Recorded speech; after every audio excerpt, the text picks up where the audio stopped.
Graça e paz a todos. Eu quero orar com você para que Deus fale aos nossos corações. Querido e amado Deus, Pai eterno, em nome do Teu Filho Jesus, nós nos reunimos aqui no templo e também em nossos lares, ó Pai, em nossas casas, ó Deus, nos reunimos para prestar o nosso culto de louvor a Ti, prestar a nossa adoração, declarar que só Tu és Deus, que Tu és o Senhor de nossas vidas, o autor e consumador da nossa fé. Queremos Te bendizer por esta oportunidade que Tu nos concede. Queremos Te agradecer porque temos a convicção que Tu estás conosco. Tu és o nosso Senhor, Tu és o nosso Deus, o nosso Salvador. Declaramos todo louvor, toda glória, toda honra seja dada a Ti. Todos dizem amém? Amém. Queridos, a palavra do Senhor está hoje em Lucas, no capítulo 7, do verso 11 até o 17. E eu quero compartilhar 5 coisas que a gente identifica nesse texto, que o nosso Senhor Jesus fez pela viúva e faz por nós, e quer fazer por nós, irmã. Ele tem esta alegria de querer estar conosco, nos abençoando. Então o texto diz assim: pouco depois seguiu ele viagem para uma cidade chamada Naim, e iam com ele seus discípulos e uma grande multidão. Quando chegou perto da porta da cidade, eis que levavam para fora um defunto, filho único de sua mãe, que era viúva, e com ela ia a grande multidão da cidade. Logo que o Senhor viu, encheu-se de compaixão por ela e disse-lhe: não chores. Então, chegando-se, tocou no esquife e, quando pararam os que a levavam, disse: moço, a ti te digo, levanta-te. O que estivera morto sentou-se e começou a falar. Então Jesus o entregou à sua mãe. O medo se apoderou de todos e glorificavam a Deus, dizendo: um grande profeta se levantou entre nós, e Deus visitou o seu povo. E correu a notícia disso por toda a Judéia e por toda a região circunvizinha. Queridos, o Senhor quer fazer milagres em nossas vidas. Ele quer fazer milagres através das nossas vidas, mas também Ele quer fazer milagre que venha a nos abençoar. A palavra diz que Ele é o mesmo. Quando? Ontem, hoje e eternamente, e para sempre. Ele não mudou. Sabe por que eu falo isso? Porque nós estamos vivendo um tempo que parece que Deus mudou. Parece que nós agora passamos a não crer mais. Parece que as dificuldades que estamos vivendo têm feito a gente cegar. Porque nós, diz a palavra, devemos viver pela fé, crendo no poder. Nós não podemos viver tremendo, morrendo de medo. E agora, o que vai ser? Quando a gente percebe que o nosso Senhor, através da sua palavra, Ele quer fazer milagre, Ele quer ver nós sermos abençoados, nós temos vitória em todas as áreas da nossa vida. Isso nos fortalece. O que nós precisamos entender é que Ele nos sonda para ver os nossos corações e nos sonda para enxergar as nossas necessidades. Agora Deus está sondando o seu coração. Neste momento Deus está te olhando aí por dentro e vendo o que você precisa, o que está acontecendo com você. Mas nós precisamos entender que crer não é algo para ser banal. Crer é algo que é sobrenatural, porque tudo que está mostrando são coisas que a gente não consegue conceber com os nossos olhos. Tudo que a gente está vendo é notícia ruim, catástrofe, problema. São duas pandemias: a pandemia da doença, a pandemia financeira. Ele nos sonda. No verso 11, que é o início do texto, diz assim: e aconteceu, pouco depois, ir ele à cidade chamada Naim, e com ele iam muitos dos seus discípulos e uma grande multidão. Sabe o que a gente percebe aqui? Jesus está caminhando, ele está andando, ele tem propósitos, ele tem objetivos. Diante desta situação terrível, Jesus não parou, ele continua caminhando, ele continua andando. Ele tinha um propósito, porque vocês não acham que ele foi por acaso para Naim? Ele nem precisava fazer aquele caminho, dando a volta, indo para Naim. Naim, ele ficava a cerca de um dia de jornada ao sul de Cafarnaum, ou seja, uma cidadezinha pequena, um vilarejo desse tamanho. E Jesus tinha um propósito ali. Ele tinha um encontro. Jesus, ele está caminhando em tua direção, ao teu favor, em suma das tuas necessidades, daquilo que você precisa. Ele não está parado, ele não está te esquecendo. Tua luta, teu problema, aquilo que você tem dobrado os seus joelhos e chorado. Eu vou falar uma coisa para você: a maior experiência que um cristão pode ter na vida, às vezes, não é um louvor, não é de repente um pregador trazer uma palavra maravilhosa que te levante. A maior experiência que você pode ter com Jesus é você e Ele na intimidade, com os teus joelhos dobrados, clamando e orando e chorando e buscando. A minha maior experiência como cristão, Deus me tirou das férias, me trouxe para São Paulo e me colocou sozinho de joelho orando. E Ele me visitou naquele dia e Ele fez uma transformação na minha vida. Tenho uma certeza que Ele está caminhando ao teu favor. O seu Espírito, o Espírito de Deus, está sondando a tua vida. Aonde você estiver, aonde você colocar a planta dos seus pés, ali o Senhor estará convosco. Nós percebemos aqui que Jesus caminhando, a primeira coisa que a gente percebe: Naim era uma cidade pequena, praticamente um vilarejo, um dia de caminhada, não era necessário ele ir até lá, mas ele tinha um plano. Ele queria fazer um milagre, porque aquele filho, o único filho dela, havia morrido.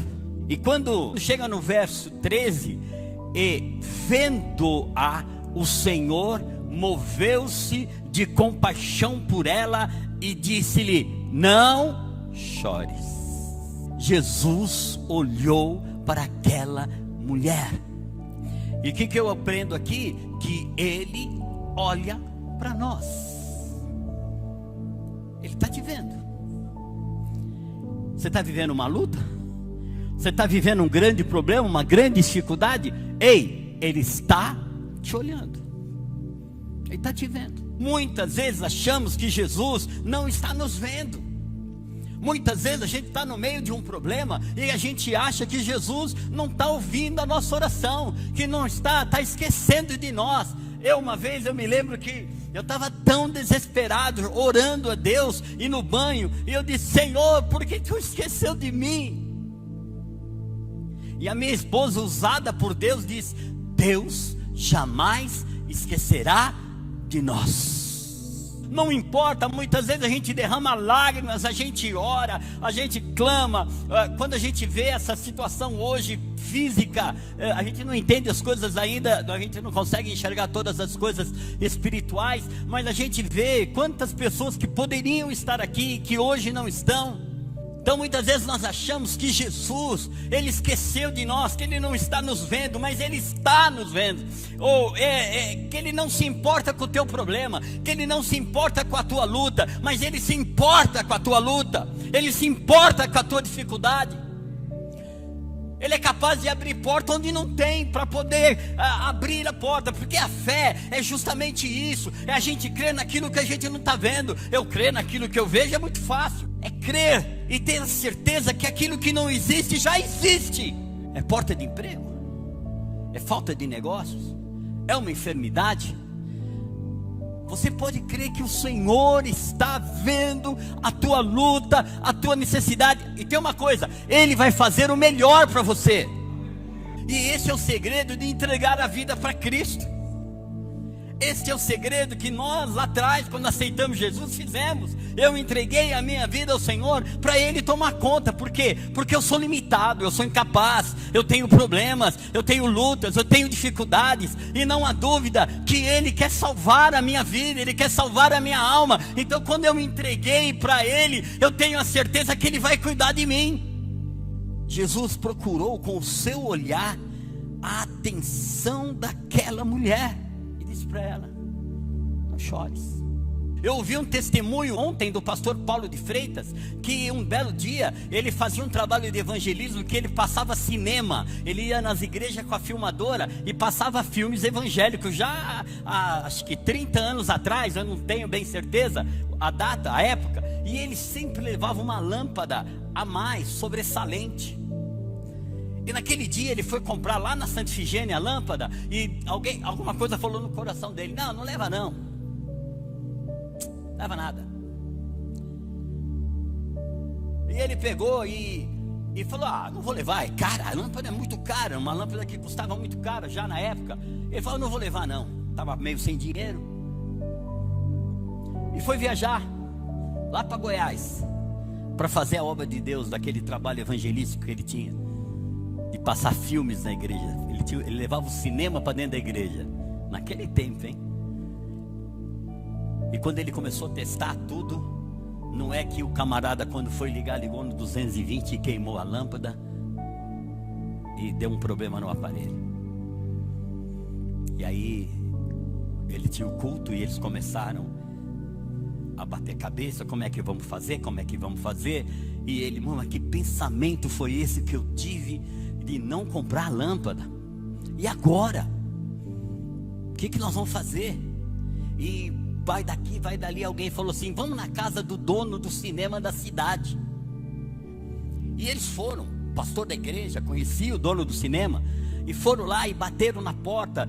Aquelas casas lá daquele tempo antigo, não tinha o portão, era direto a porta na rua e a janela na rua, sem garagem. E eles batiam, e nada da pessoa sair. Eles batiam, e nada da pessoa sair. E de repente eles estavam quase desistindo. O pastor voltou e bateu, o pastor Paulo voltou e bateu naquela porta: ó de casa, ó de casa. E de repente abriu a porta um homem com as roupas de baixo, ele até usou o termo com a zorba e tal, e estava assim. Daqui a pouco um caiu para o lado, o outro caiu para o outro, e foi aquela loucura.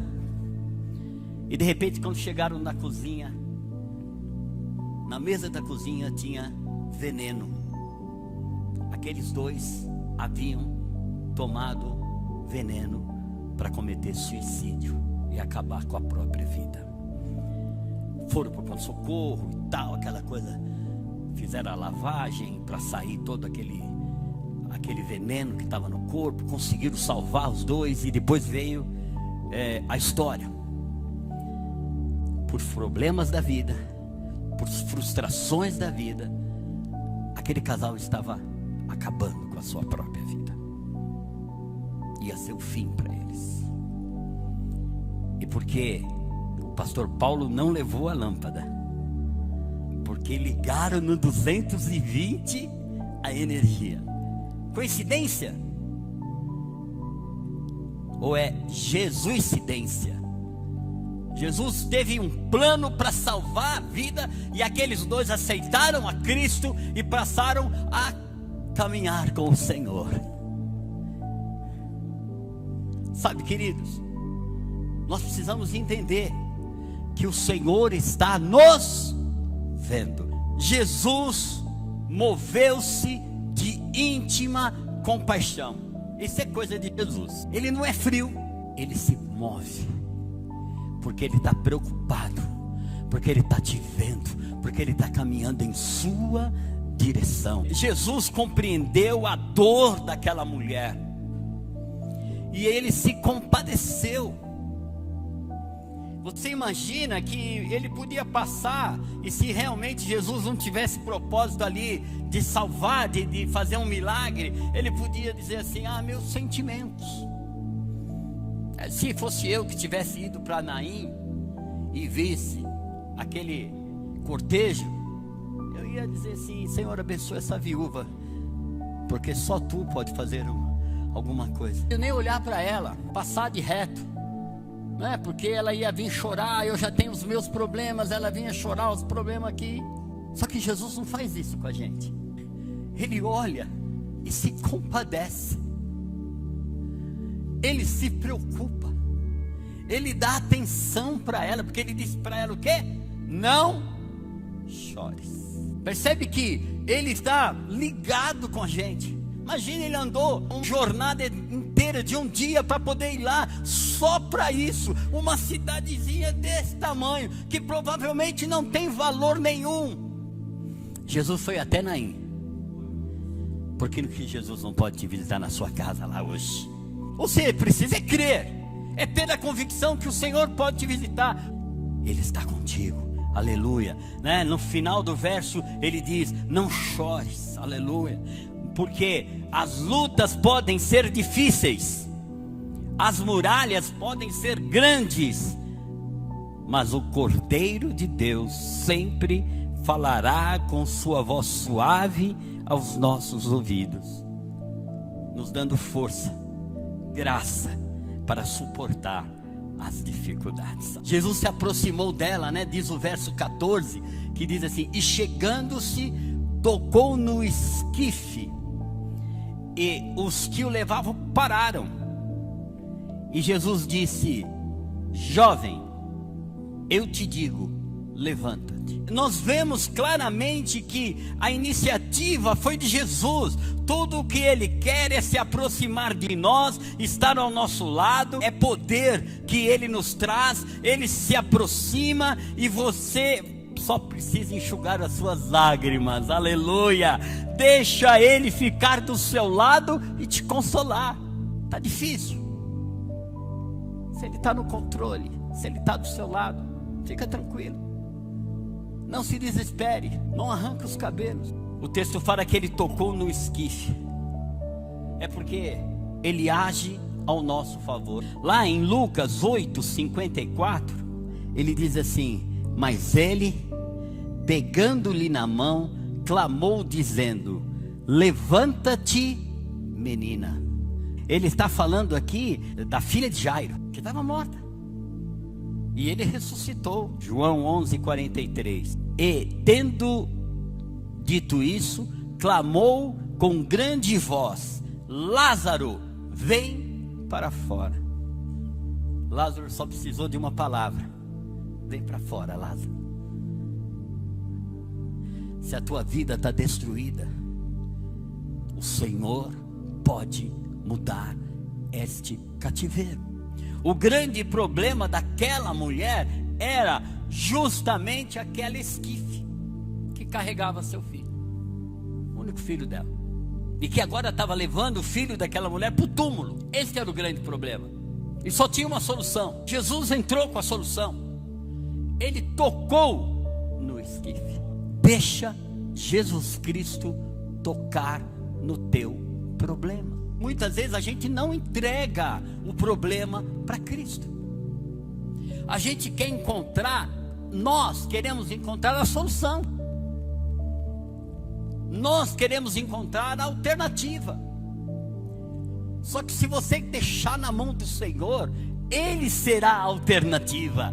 Ele entrará com o problema. Ele vai tocar no teu problema, e aquele problema vai virar solução.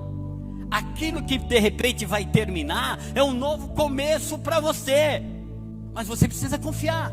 Na tua luta, no teu problema, o Senhor quer entrar com a solução, mas você precisa urgentemente confiar, entregar para Ele.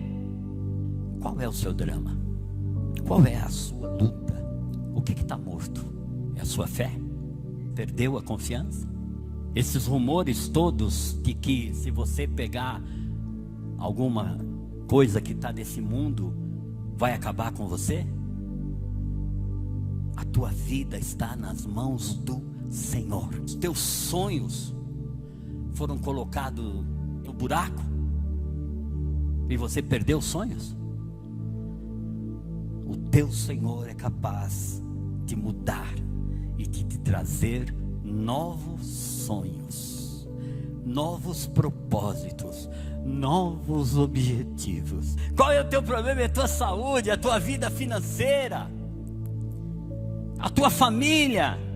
Você luta contra vícios. Confia no Senhor. Toma uma posição. Não sei em qual área da sua vida você precisa que Jesus toque. Eu não sei qual é o esquife da sua vida. A única coisa que eu te peço é que você não impeça o Senhor de tocar naquilo que é preciso. Para de você segurar as mãos de Jesus. Jesus quer tocar no teu problema e quer tratar, e você fica segurando a mão. Não estou pronto, ainda não é a hora, no tempo certo. Você está se enganando, porque o Senhor quer entrar com a providência e quer colocar a mão naquele esquife e quer se levantar ali, não um morto, mas um vivo. O teu problema vai virar alegria e você vai poder glorificar o nome do Senhor. Ele somente quer que você confie no seu poder. Cumpra a sua parte, faça a sua parte. Creia de todo o seu coração. Ore, adore, se comprometa com Ele, oferte, dizime, cultue, faça tudo que te cabe. Se alimente desta palavra, porções diárias desta palavra vão te ajudar a você se fortalecer na fé.